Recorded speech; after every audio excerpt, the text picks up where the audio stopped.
Hello दोस्तों, स्वागत है आपका हमारे यूट्यूब चैनल पर। आज हम लोग शुरू करने जा रहे हैं मध्यकालीन भारत का इतिहास और इसमें हम पढ़ेंगे अरबों के आक्रमण से मध्यकालीन भारत का इतिहास शुरू करने जा रहे हैं। मध्यकाल में भारत पर जिस मुस्लिमों का आक्रमण होता है भारत पे, वो मुस्लिम थे अरब के। मध्यकाल में जिन मुस्लिमों का भारत पे आक्रमण होता है वो थे अरब के। सबसे पहला आक्रमण मध्यकाल में शुरुआत में हुआ 636 ईस्वी में। उस समय खलीफा थे उमर। खलीफा पैगंबर या दूत मान सकते हैं, जो मोहम्मद साहब के पैगंबर हुए। उत्तराधिकारी होता है खलीफा का मतलब उत्तराधिकारी। तो मोहम्मद साहब के जो उत्तराधिकारी हुए बाद में वो खलीफा, एक हिसाब से हम समझ लें उन्हीं का शासन चलता था वहाँ पे, उन्हीं के हिसाब से काम सब चल रहे थे। वो सर्वोपरि एकदम भगवान के बाद धरती पे यही खलीफा। तो खलीफा उमर के समय में हुआ पहला आक्रमण जो भारत पे हुआ। खलीफा उमर के समय 636 ईस्वी में। कहाँ हुआ? बम्बई के निकट थाना क्षेत्र में। बम्बई के निकट थाना क्षेत्र में।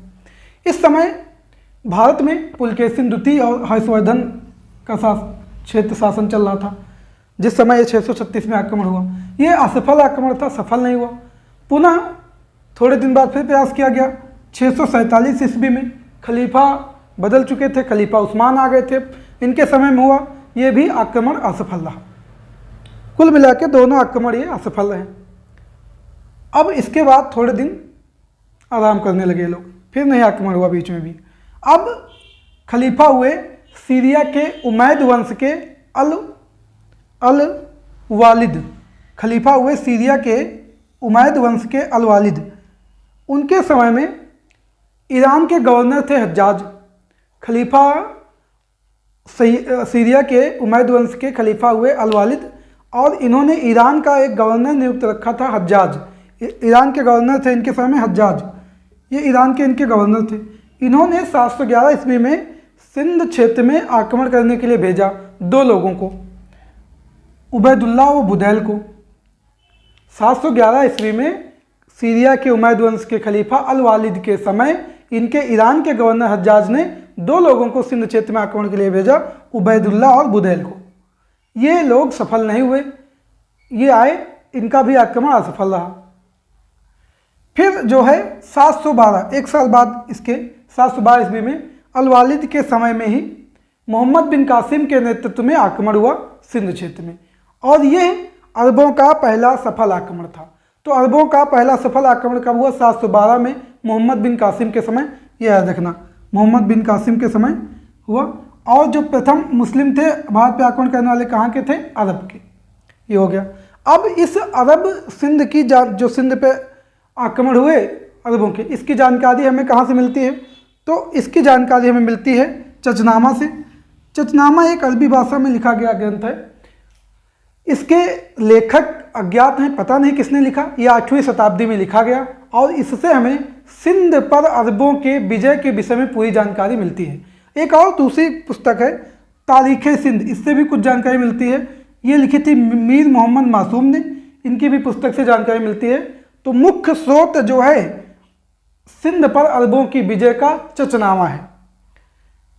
अब देखते हैं कि वास्तव में कारण क्या था सिंध पर अरबों के आक्रमण का। एक ऐसी कहानी मान लेते हैं कुछ भी।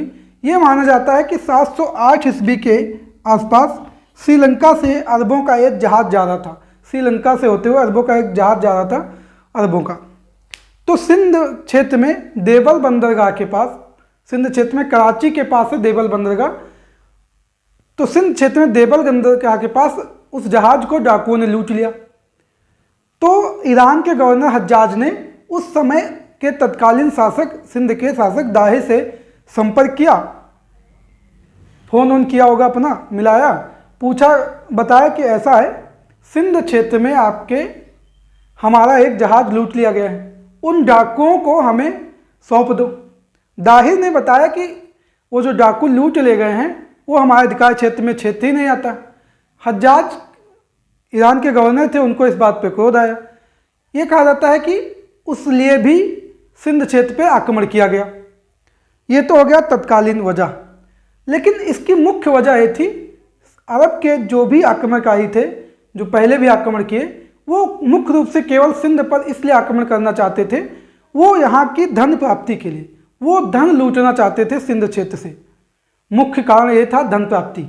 ये हम मान सकते हैं कि ये श्रीलंका से जो जहाज जा रहा था डाकुओं ने लूटा, ये तत्कालीन कारण हो सकता है, तुरंत का। कभी कभी हम देखते हैं कि पहले से कोई बात चला करती है, या कभी देखा होगा आपने कि सुबह सुबह उठो और सुबह ही लड़ाई शुरू हो गई। गांव में कहीं देखा होगा, सुबह उठे और सुबह, तो मन में आता कि सुबह कैसे हो गई। तो क्या होता है, जैसे 1 2 दिन 3 दिन पहले की कुछ मन में भड़ास भरी हुई है, और जैसे किसी ने सुबह कुछ बोला, बस शुरू काम।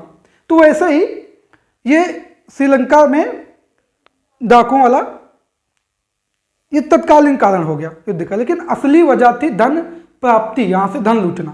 ठीक, तो सिंध पर आक्रमण हुआ। सिंध पर आक्रमण हुआ तो देवल बंदरगाह पे लूटा था, तो पहले आक्रमण ही देवल बंदरगाह पे हुआ, और सिंध के उस समय तत्कालीन शासक दाहिर इस आक्रमण में मारे जाते हैं। और ये युद्ध कहा गया राबोर का युद्ध। 20 जून 712 ईस्वी के निकट मतलब कोई हुआ युद्ध है, राबोर के युद्ध। राबोर के युद्ध में सिंध के शासक दाहिर मारे जाते हैं। जीतने के बाद, सिंध जीतने के बाद ये फिर मुल्तान, सिंध जीता, फिर मुल्तान पे आक्रमण कर दिया, मुल्तान जीत लिया। मुल्तान बताते बहुत संपन्न था, सोना चांदी से भरा हुआ, इसलिए उसका नाम ही बदल के स्वर्ण नगर बसा दिया वहाँ इन्होंने, अरबों ने स्वर्ण नगर बसा दिया। और ये सिंध के क्षेत्र में इनका अंतिम अभियान था। सिंध के क्षेत्र में मोहम्मद बिन कासिम के अरबों का अंतिम अभियान था सिंध क्षेत्र में। अब इनके साथ ही यहाँ जब अरबों का ये क्षेत्र हो गया, अरबों ने कुछ नगर भी बसा लिए इधर, अरबों ने कुछ नगर भी इधर बसा लिए, स्वर्ण नगर जैसे ये मुल्तान पर बसा लिया, सिंध क्षेत्र के पास बसा लिया अपना नगर। तो इनके जो नवीन नगर बसे, तो यहाँ पे वहाँ से अरब से कुछ ना कुछ आक्रमणकारी के साथ साथ विद्वान भी, अरबों के कुछ अरब आक्रमणकारी विद्वान भी आते हैं, जिनमें से 2 के विषय में बता रहे हैं। एक सुलेमान, ये भी आया विद्वान, ये आया 9वीं शताब्दी में। और जब 9वीं शताब्दी में आया तो उस समय हमारे यहाँ प्रतिहार वंशीय शासक मिहिर भोज का शासन था। सुलेमान ने मिहिर भोज को अरबों का घोर शत्रु बताया। सुलेमान ने बताया मिहिर भोज को अरबों का घोर शत्रु बताया, मिहिर भोज को अरबों का घोर शत्रु बताया। इसके बाद एक सुलेमान के बाद आते हैं अल-मसूदी। अल-मसूदी आते हैं 10वीं शताब्दी में।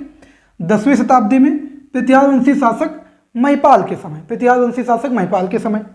अब यहाँ पे जब आए तो अरबों ने सिंध क्षेत्र से बहुत कुछ सीखा, भारतीय इस क्षेत्र से बहुत कुछ सीखा। क्या क्या सीखा इन्होंने, क्या क्या चिकित्सा पद्धति सीखी, दर्शन शास्त्र के विषय में ज्ञान लिया, नक्षत्र विज्ञान के विषय में, गणित के विषय में सीखा, अंकों के विषय में, दशमलव पद्धति के विषय में, सबका विषय में सीखा। इन्होंने कुछ यहाँ के ग्रंथों का अरबी में अनुवाद भी करवाया, जैसे आर्यभट्ट का सूर्य सिद्धांत, विष्णु शर्मा की पंचतंत्र का अरबी में अनुवाद भी कराया। इन्होंने अनुवाद करा के यहाँ से बहुत सारी शिक्षा ली। और वहाँ का जो है कुछ प्रचलन भी करा यहाँ पे, जैसे इन्होंने दिरहम नाम का एक सिक्का चलाया सिंध क्षेत्र में, दिरहम नाम का एक सिक्का चलाया सिंध क्षेत्र में, दिरहम नाम का। ऊँट पालन और खजूर की खेती शुरू करी, ऊँट पालन और खजूर की खेती शुरू की। अब अरबों ने क्या किया था, मोहम्मद बिन कासिम ने सिंध क्षेत्र में एक कर लगाया था, जजिया कर, जो अब सिंध क्षेत्र में जजिया कर, जजिया कर के विषय में थोड़ा जान लेते हैं। सिंध क्षेत्र में लगाया इन्होंने जजिया कर। तो जजिया कर सबसे पहले सिंध क्षेत्र में मोहम्मद बिन कासिम ने ही लगाया था, मोहम्मद बिन कासिम ने। और ये हिंदुओं पर लगाया जाता था, हिंदुओं पर लगाया जाता था, सिंध क्षेत्र में हिंदुओं पर लगाया जाता था। लेकिन ये हिंदुओं के साथ साथ बौद्धों पर भी लगाया गया, लेकिन हिंदुओं में सभी वर्गों पे नहीं लगाया गया। सभी वर्गों मतलब जैसे बच्चों को नहीं देना था, महिलाओं पे नहीं लगाया गया, ब्राह्मणों पे नहीं लगाया गया, विकलांगों पे नहीं लगाया गया, साधु सन्यासियों पे ये नहीं लगाया जाता था। सिंध क्षेत्र में ये अपाहिज जो थे उन पर ये जजिया कर नहीं लगाया गया। सबसे पहले फिर इसके बाद क्या हुआ, जब दिल्ली सल्तनत की स्थापना होगी, तुगलक वंश के समय आएगा, तो फिरोज शाह तुगलक ने जो लगा था हिंदुओं पे, उसने ब्राह्मणों पर भी जजिया कर लगा दिया। 76 को फिरोज शाह तुगलक ने ब्राह्मणों पर भी जजिया कर लगा दिया, ब्राह्मणों पर भी जजिया कर लगा दिया। अब ये चलता रहा। अब जब अकबर का समय आया 1564 में, अकबर का समय आया जब 1564 में अकबर ने जजिया कर की समाप्ति कर दी थी। 1564 में अकबर ने जजिया कर की समाप्ति कर दी। पुनः जब औरंगजेब का शासनकाल आया, औरंगजेब के शासनकाल में 1679 में औरंगजेब ने पुनः जजिया कर लगा दिया। अंतिम रूप से जजिया कर 1720 में मोहम्मद शाह रंगीला जो मुगल सम्राट थे उनके समय में जाके ये समाप्त हुआ। अंतिम रूप से जो ये जजिया कर समाप्त हुआ मोहम्मद शाह रंगीला के समय में जजिया कर समाप्त हुआ। तो अरबों के विषय में जो जानकारी थी, कहा जाता है कि जो मोहम्मद बिन कासिम था